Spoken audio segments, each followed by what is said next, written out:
Hello friends, thank you for joining me today. My name's Dan, and this is Daily Art Adventure number 711. Woohoo!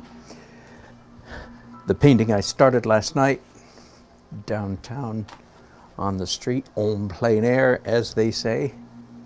Hello Susan, good to have you here. I'm not going to make the mistake I made last night and say you're, oh, Heather's the first one. Way to go, Heather. Way to go, Susan. I'm fairly happy with the painting.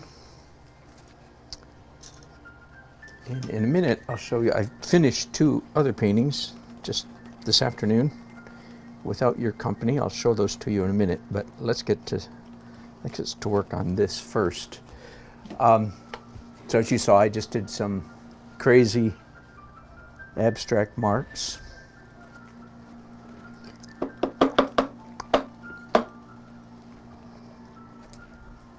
That is certainly one aspect of my painting that I hope matures. I don't know why I say it that way, just because I guess I feel like it can stand to mature.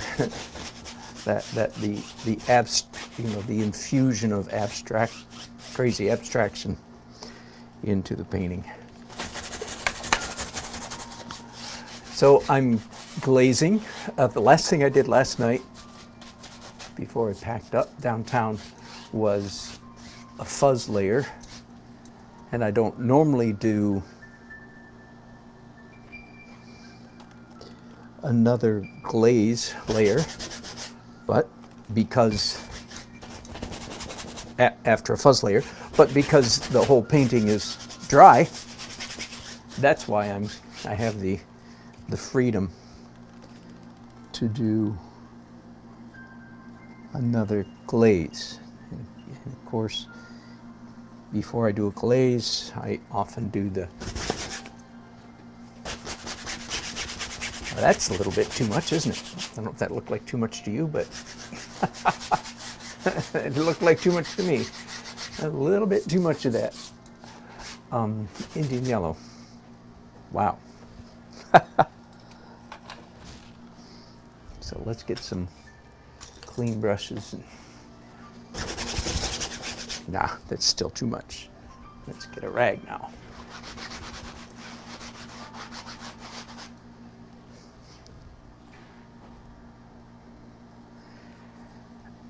And I might actually have to anti-yellow that just a little bit. So I've just put some dioxazine violet. Let's try some ultramarine.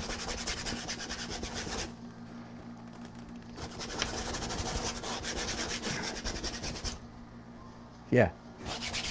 So you don't see that very often. I literally intentionally just killed the color because it was too much. So I killed the yellow by putting some purple on top of it.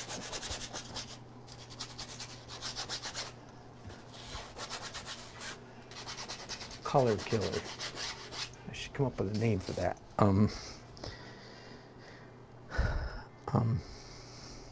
Pigmenticide. There's probably something better than that. Something funnier than that out there. Chromicide. There we go. Chromicide. The killing of color.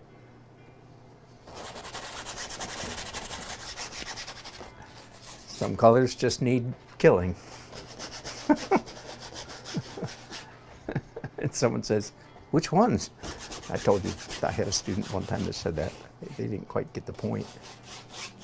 In a given painting, sometimes a given color needs killing. And he thought there was some particular color out there in the world in general that needed killing. Hey, which one? Anyway, sorry. Don't tell him, I'm still laughing at him. It happened years ago. I'm still laughing. So, done with the glaze. I have a bag of dirty rags here. Let's zoom in so you can kind of see what's going on here. Oh, let me, just a second, I'm gonna pick up my paintings, two paintings that I just finished a few minutes ago that I think I'm happy with.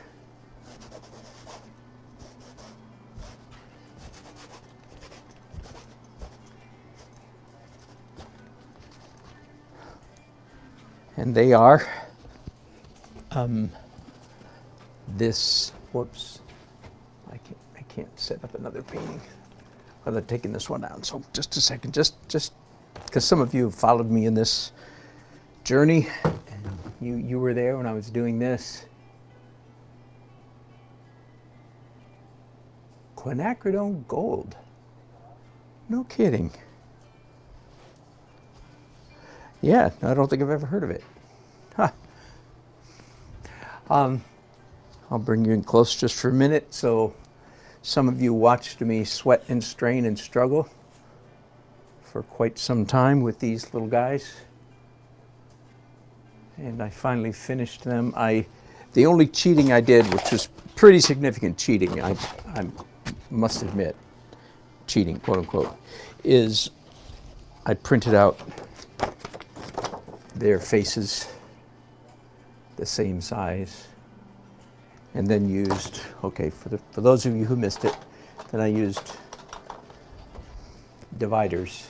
Mostly, I used a ruler a tiny bit, but mostly just used these to, compare and get things measured out. So that's a pretty significant cheat, but anyway, I'm happy with how they turned out.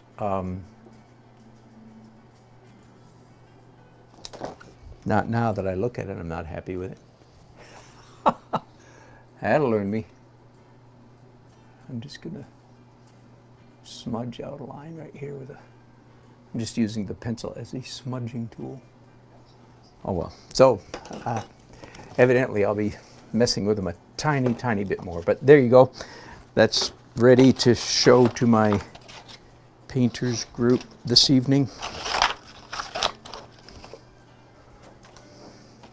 And then the other painting I finished was another plein air that I did last Wednesday, so 6 days ago, is this one.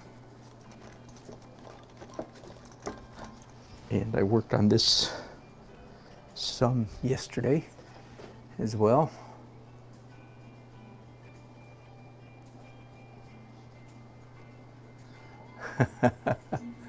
Exactly.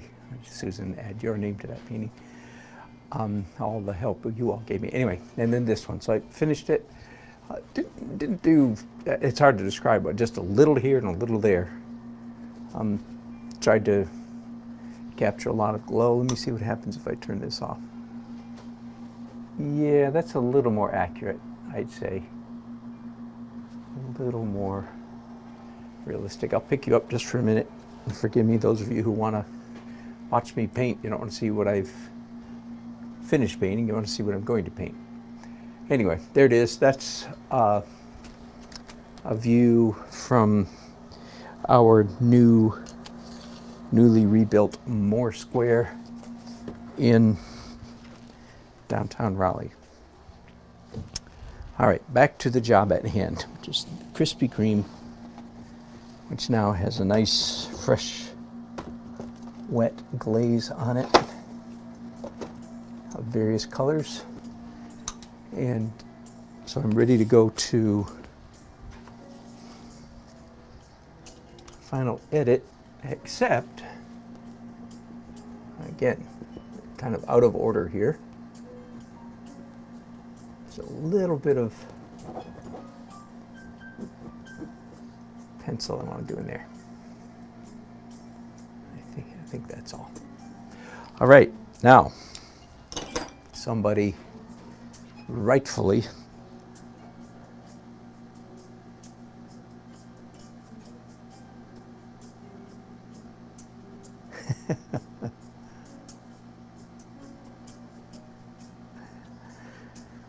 I need to take a minute and say hi to everybody. Heather, Susan, Jason.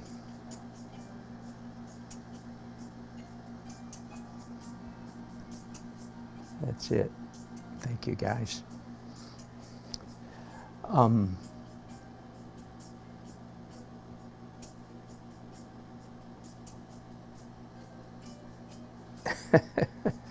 I'm sorry, laughing at your chats, but I'm not going to try to read them all at the moment anyway. All right, so someone said last, hello, Barbara.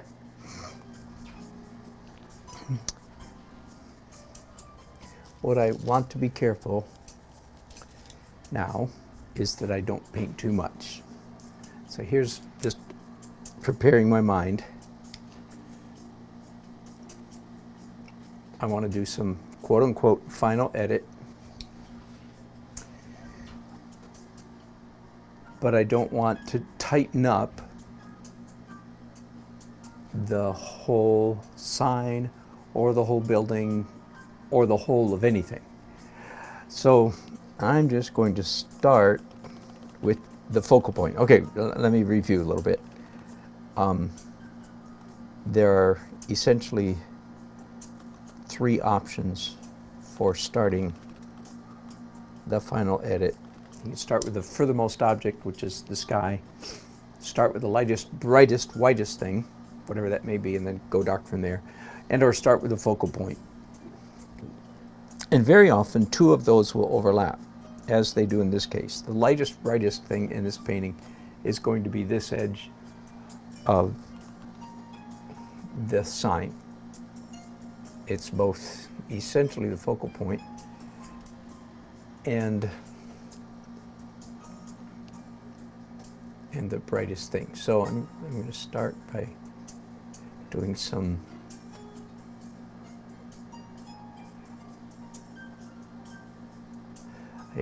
I typically call this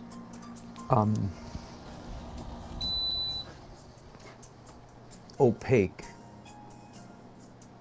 light opaque highlights. But in fact, most of the strokes, like all the ones that I just put down, virtually none of them are literally opaque. I'm using opaque paint, but I'm not applying it in a truly opaque manner. Now, I have a photograph. Let me show you for those of you who perhaps weren't with me last night. Here's the scene. Hang on, I'll get it there. There you go. All right, so that's the picture I took with my backup phone that I use mostly as a camera, and then printed it out just a little while ago on my computer, and then also laminated it, because the lamination, of course, makes it much tougher. I can throw it around and work with it. But also, the lamination intensifies the colors, makes the color, because now it's a glossy photograph, whereas when it just comes off the printer on plain paper. Yes, I could buy photo paper. That would be another option.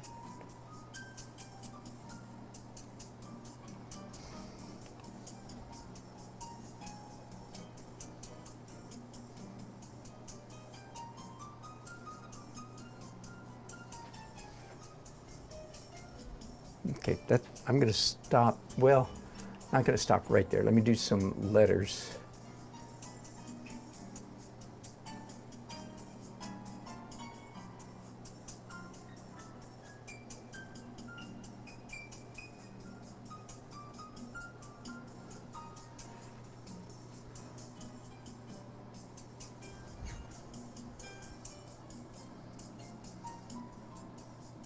Thanks for joining me, you all, today. I appreciate it very much. Now, this lettering is pretty big, so this will certainly be legible. The letters on the building over here and the lettering on the sign up there will be barely legible, is how I would describe it, I think. You guys are, I'm just catching just the highlight, the bare gist of what you guys are saying over there.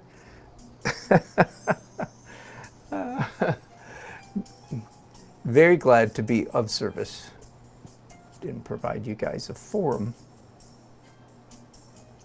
for chatting day by day. Who'd have thunk? Who'd have thunk that would be the the result or the upshot of me broadcasting. But anyway, it's great fun. I keep telling my wife, Nancy, I picture us crawling into bed late at night, especially like last night. I get home late from painting and then I'm hungry, so I eat, and then I don't want to go to bed because I just ate, you know, so we end up going to sleep at 12:30 or 1 o'clock. Anyway, I picture, I said, you got to read some of the, I've told her, you've got to read some of the chats, these people, some of the conversations, some of the funny comments you guys make in the course of a broadcast. There was one in particular last night, but I'm not going to repeat it because, never mind. I don't want to hurt anybody's feelings, but it was pretty darn funny. Oh, now you're all paranoid. Sorry. Anyway, funny people.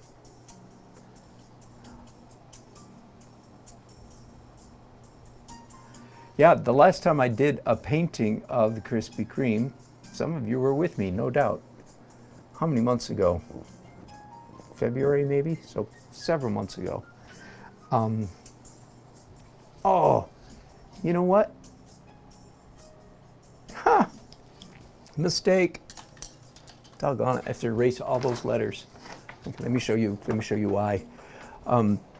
Just a stupid mistake. I was kind of following my pencil marks. Do you see how much taller the letters are inside that red space? That is crazy.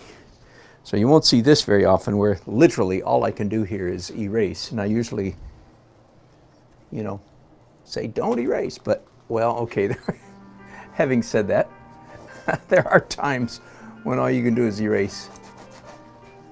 But now that I've done that, I want to apply another little bit of glaze on there that I just took off.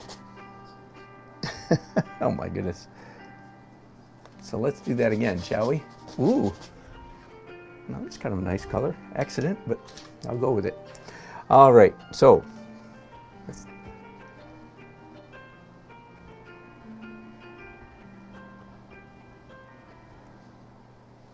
let me more carefully define the top part of this box before I...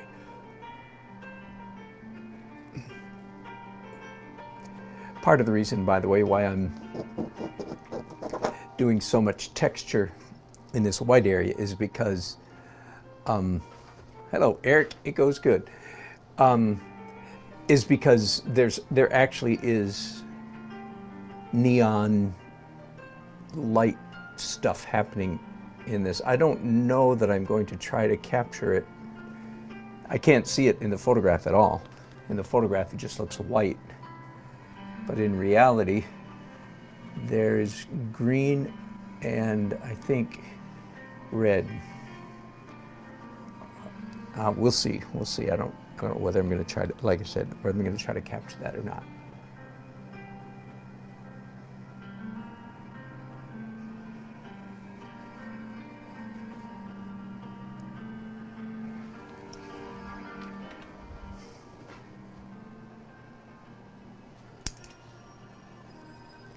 I am going to do interruption. I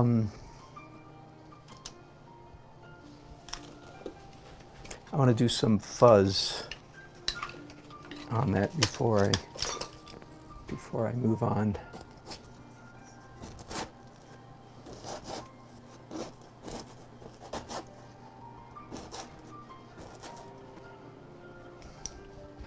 Save those brushes because I'll be doing more of that.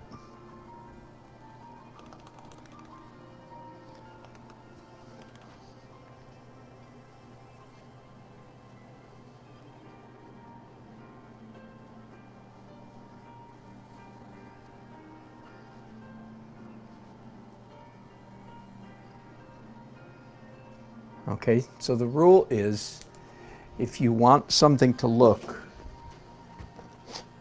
like it's really glowing, if you want something to look as if it's really bright, whether that's bright like this on its own, or bright with sun or some other light shining on it, then of course you make the edges of that thing soft, right? And that evidently that is not really a highly intuitive impulse.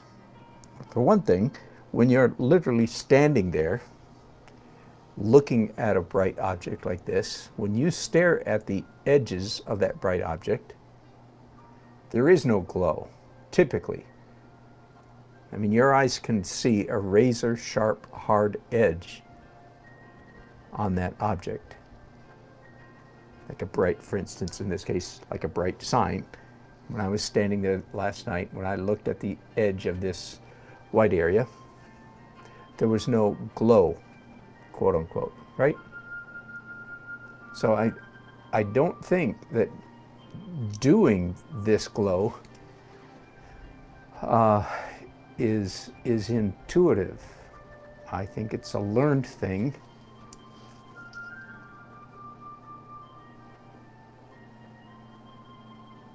Hang on, I'm thinking.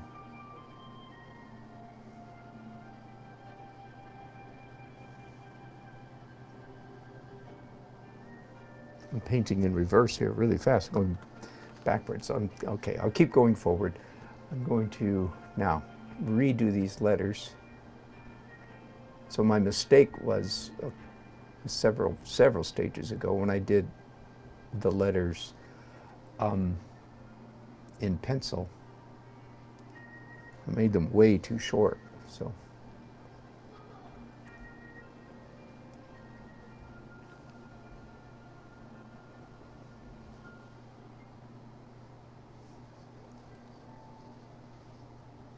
Likewise, these letters are not in the sign. They are not smooth. There is neon, neon piping, I want to say, neon tubes glowing. So I might do some line work like that to try to give a hint of neon tubes in there. Yeah, that looked pretty good.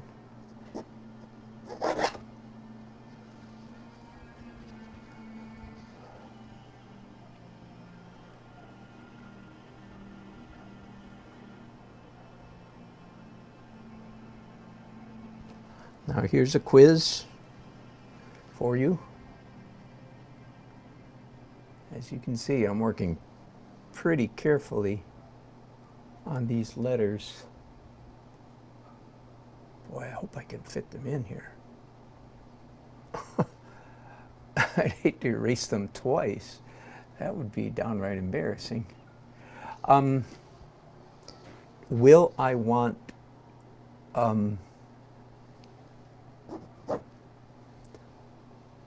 all of the letters this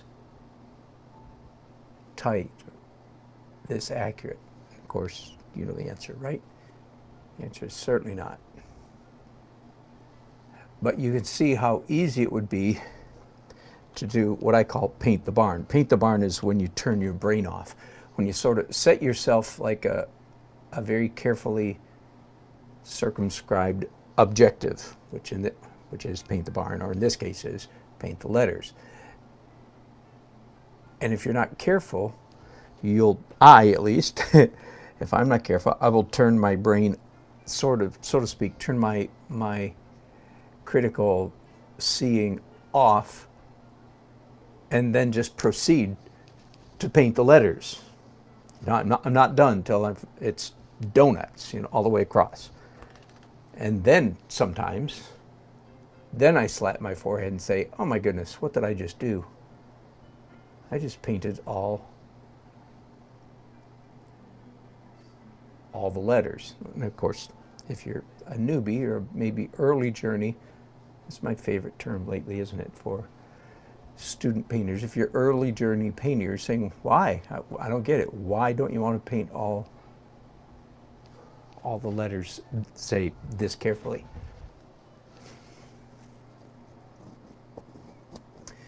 Well, that's a little harder to answer, isn't it? First of all, there is no question. I do not want to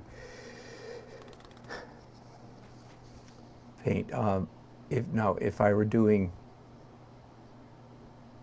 hyperrealism, superrealism, ultra-realism, photographic, any of those, real super realistic painting, then of course, yes, of course, I would indeed.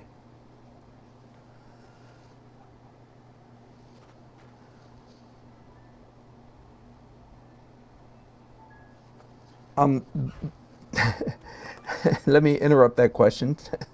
So I didn't answer. Why don't you want to do them all realistic? The answer is because, the quick answer is because you want the viewer's mind to engage the painting, the work of art, and participate with the painter, and in a sense, create the picture in their mind. And it would just be too much. Now, I might be doing too much right here.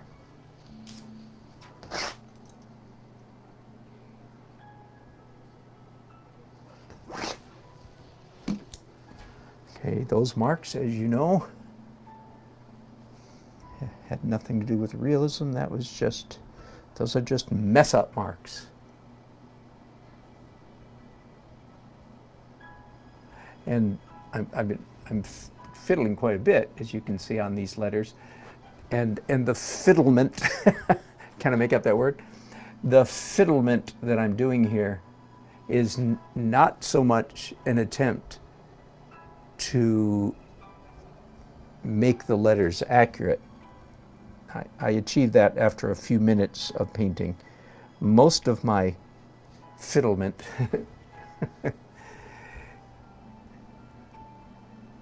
is abstract, is trying to make my marks interesting. Okay? You old-timers, you all know that. I see you chatting away over there in my peripheral vision. I'm sorry, it's driving me crazy not to see what you're saying. But I've got work to do here, folks.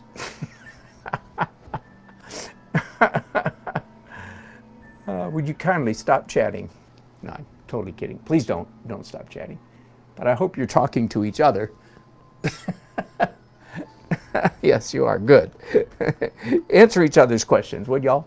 Just as you are doing already. Good for you. I am under a little considerable time constraint. I have a meeting this evening. My wife has a meeting. I'm driving her to drop her off at her meeting, then going to mine, blah, blah, blah. We're going to try to eat supper. You know how life goes. We're going to try to eat supper together before we go. So my minutes are very limited. It's already a little bit after 5, and my wife and I had agreed to eat supper at 5:30. So this will be just a short broadcast.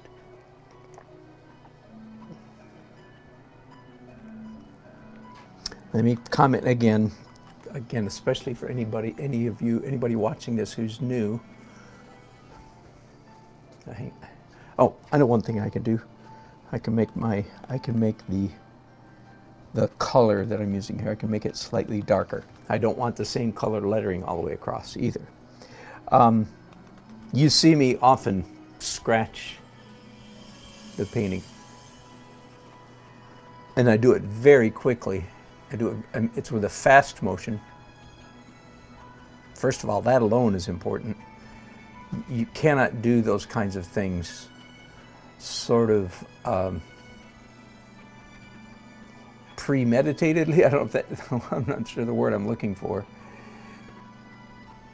Or they will simply appear contrived if you do them slowly and carefully. In fact, I even usually describe it. I give my hands permission to have a little seizure without my permission, so to speak. So figure that out. I give them permission to have a seizure without my permission.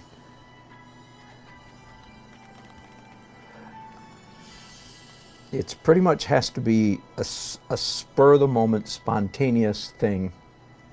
Like, I am not going to, usually, I'm not going to pick up my brush to demonstrate. I'm not going to do it for you as a demonstration because I'm afraid that it'll appear contrived. It won't have the same feel. I don't know how else to say it. It just won't have the same feel as if I do it truly spontaneously.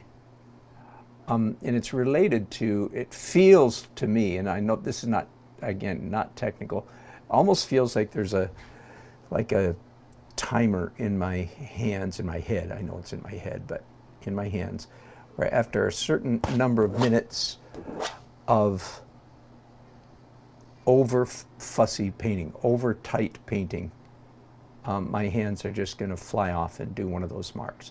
Now, but what I do want to say to, especially anybody new who watches this, how do I know it's going to look good? Because pretty much I do know that it's going to look good. Okay? How do I know that? Okay, and the answer is, I give it to you again. I say this often. Repeat after me, class. Any stroke applied, so that's a stroke, right? Any stroke applied with strength, confidence, vigor, enthusiasm, aplomb, A-P-L-O-M-B, aplomb. What's the Italian word I like to talk about?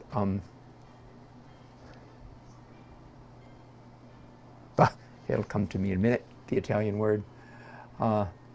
Anyway, any stroke, any mark applied in that manner will produce an attractive mark. Conversely, any stroke applied without all that will not be a pleasant mark.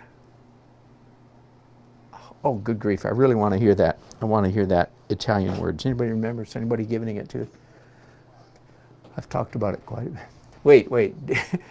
I see some. Have I spelled it right? D-O-U-G-H-N-U-T-S. Whew. My favorite mistake in the whole world, especially when I'm doing calligraphy, my favorite, or signs, my favorite mistake is misspelling a word. Whew. You scared me for a second there. Oh, good grief. I'm sorry, that the Italian word, I'm forgetting. Anyway, it'll come back to me and I'll mention it. But anyway, it's a great description of an air of, it means an air of airiness, an air of ease.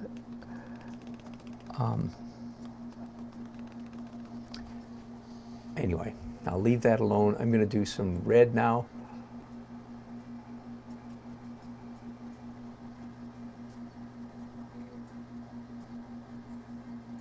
Now, my overall objective when I'm doing this, what I'm doing now, I call overpainting. People don't usually use that word, but because in my world there's such a strong distinction between underpainting and overpainting, I use it. Anyway, so I think it's pretty obvious what I mean by that. I call this overpainting the 10 or 11 layers that are underneath this. I call every one of those I call underpainting. Okay? My goal and objective, one of my chief goals in the overpainting stage is, in fact, to allow as much of the underpainting to show through as possible. Okay, I'm going to do another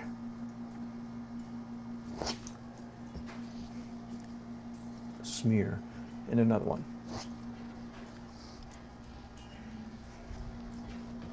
Now, having said a few minutes ago that I know any stroke applied with enthusiasm, strength, Italian word that I forget,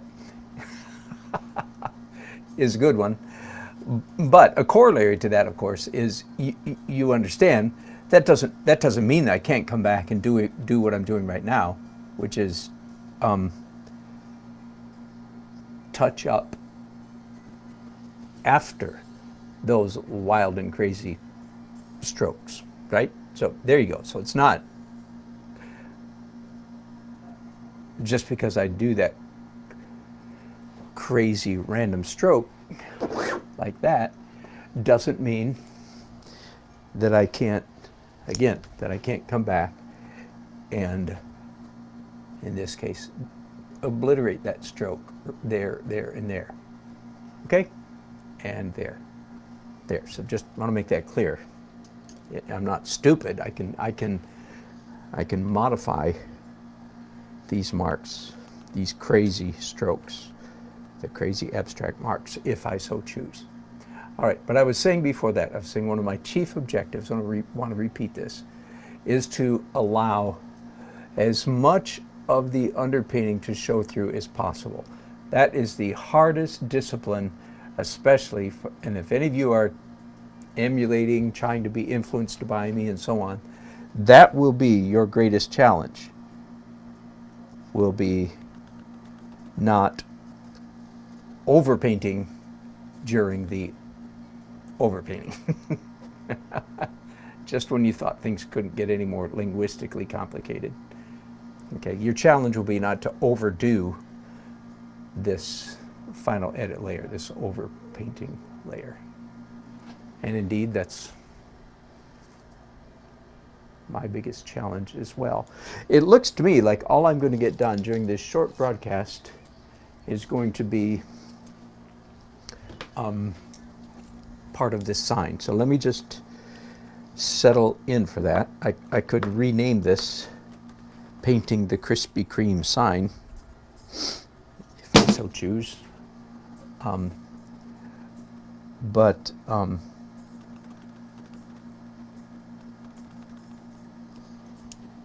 not done yet. Let me repeat this. I've said it often lately. I want to say it again.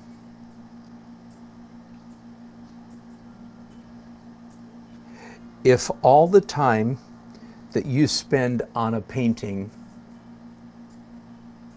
moves the painting forward toward realism, accuracy, and detail, if more time equals more realism, then time is your enemy as a painter. And that's where that joke comes from. How many people does it take to do a painting? You know, two, one to paint and one to shoot him before she thinks she's finished. Okay? But as you can hear, it need not be so that all the time you spend on a painting moves you forward on the scale of realism. And this sign is being a good example of that. I have spent, I would guess, 15% of the time that I've been working on this sign since we started the broadcast. This is an unscientific guess. It's just my estimate. I would guess about 15 or 20% of my time, perhaps, has been pursuing accuracy, realism. The other 75 or 80% of the time has been anti-accuracy. Can I make up a term? And it's stuff, I mean, you guys can see it. Why is it orange here? See, I changed the color. First of all, let me assure you that nothing in the photograph that's over there to my right, nothing in the photograph suggests that this part of the red background should be orange. Nothing. That is pure fiction. That's just one example. Why did I do it? Okay, you know the answer. It's the same answer I give my grandchildren, right? Bigka, they call me Bigka. Bigka, why'd you do that? You know, right? The answer is because I think it looks cool. Or when you're a painter, it's because you think it's going to look cool. You have to look into the future on these things, right? I'm taking a guess. I'm now going back to putting a darker red on my brushes, away from the orange, so that I can get some. By the way, you're still zoomed in here real close. Do you see this green tint here, here, here, here, here, and even down there? Now, I don't know where that came from. I don't know if that was a green oil stick. I don't think so. I think that was, I'm not sure, and I'd have to go back and watch my own video. I think that's left over from one of the early marks, abstract marks that I put down on the canvas. And again, it means absolutely nothing. That little dark streak right there, as far as realism is concerned, it's meaningless. It does not mean anything. It's not there because, oh yeah, the sign has this little hint of, no, there's the photograph, there's absolutely no indication of that. But I'd be an idiot to wipe it out. Why? Because it looks cool. As I say often, I'm not smart enough to paint good. All you English majors, just hang on a minute. I'm not smart enough to paint good, but I'm smart enough to spot good painting when I see it. So there, I sacrifice grammar in the interest of parallelism. It's kind of like when a songwriter sacrifices grammar in the interest of a rhyme. Just like that, that's what it is. All right, now I'm probably am still far from finished, even this section of the, not far, but not quite finished. But there's some real obvious principles at work. Supper soon? Yeah. Like in 5 minutes? 10 minutes. Okay. That I want you to notice. Very intentional. For me, pretty much second nature at this point. I don't have to spend a lot of energy thinking about it or remembering to do it, although goodness knows I can have invent more ways to screw up than, you know. But it goes from dark to light. And again, that has nothing to do with realism. In reality,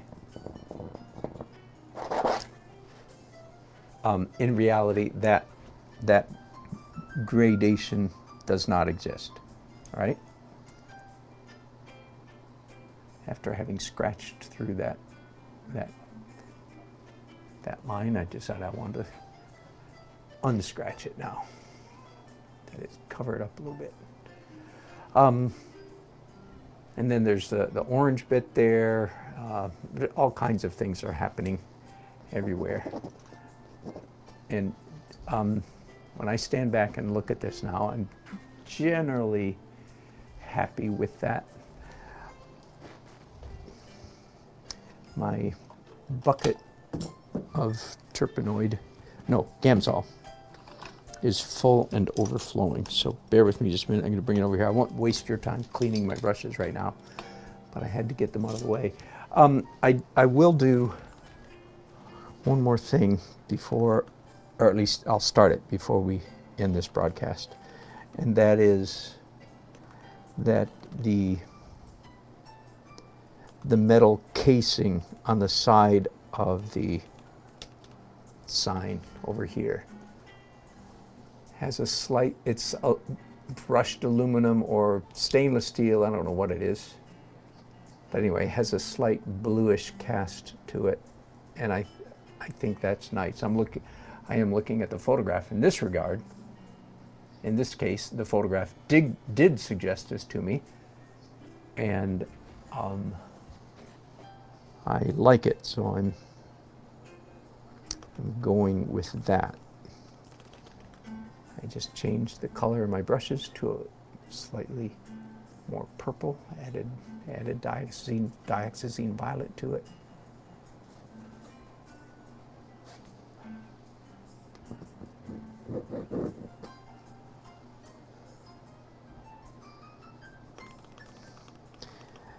And having put one color, this bluish stuff, on this panel. By the way, everything I'm doing over here, well, almost everything would be literally characterized as translucent, not opaque.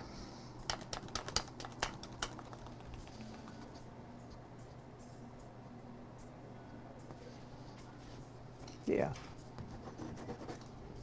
that's nice, a little edge there. Also, I was going to say, having put a bluish gray on there, then I came back with a slightly lighter, as is my habit.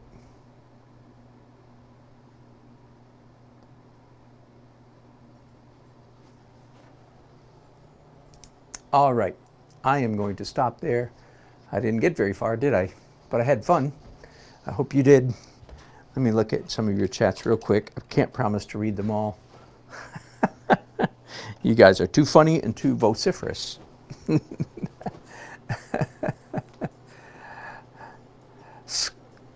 Sgraffito. No. Good guess, Marlene. That sounds like that because it's Italian. Sgraffito is scratching. All right. And I was scratching, so that's a good call. Oh my goodness, you guys are really talking up a storm. I'm sorry I can't take time to read them all. I will read them all. So Heather says quinacridone gold, P049. It must have been toxic. Usually that's why they don't make it anymore.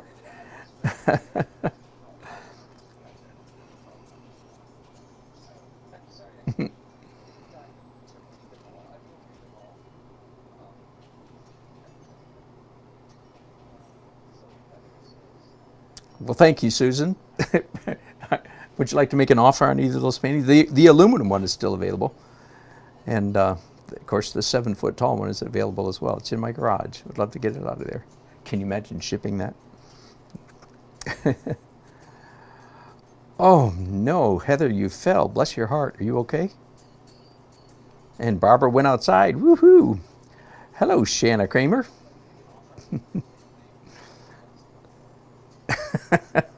I like all you guys hi greeting each other. Sorry, Susan says. Okay, have fun now because when Uncle 60 gets here, we all have to shape up. I sure hope he reads that.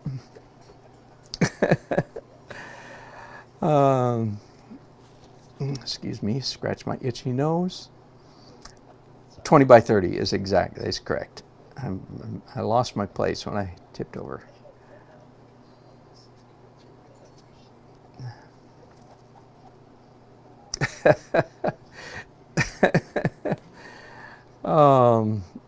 Yes, I did a 6 by 10 foot painting of it. This one is not a commission. This one is available. Oh, I did get an email, good news for me, get an email from someone who came by last night and told me she was interested in the painting. So, and I told her also to subscribe. I mean, subscribe to my channel. She can watch me paint it.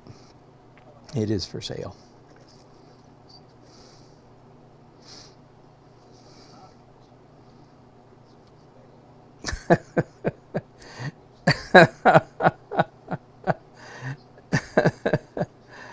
Uh, 20 by 30, yes. Thank you, Heather. What is the word? It's the name, it described the courtiers, how they were required to behave in the presence of royalty with an air of sprezzatura. There we go. I know it's right. Sprezzatura. Google it. Sprezzatura. That's the word I'm looking for. Oh, and Bugoslava. I'll have to read that. Oh, in Polish. Wow. Sprezzatura. There we go.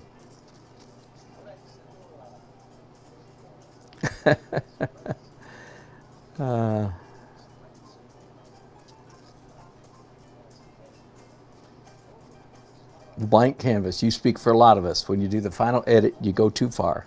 Yep. Yep, yep, yep, yep.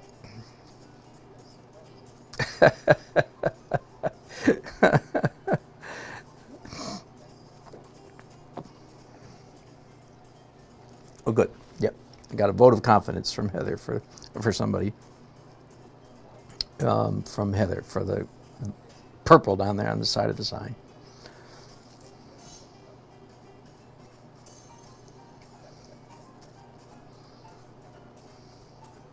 Yeah, Heather, bless your heart. I'm glad all you got was a bruise, no broken bones or misplaced joints. Whew, be careful, dear.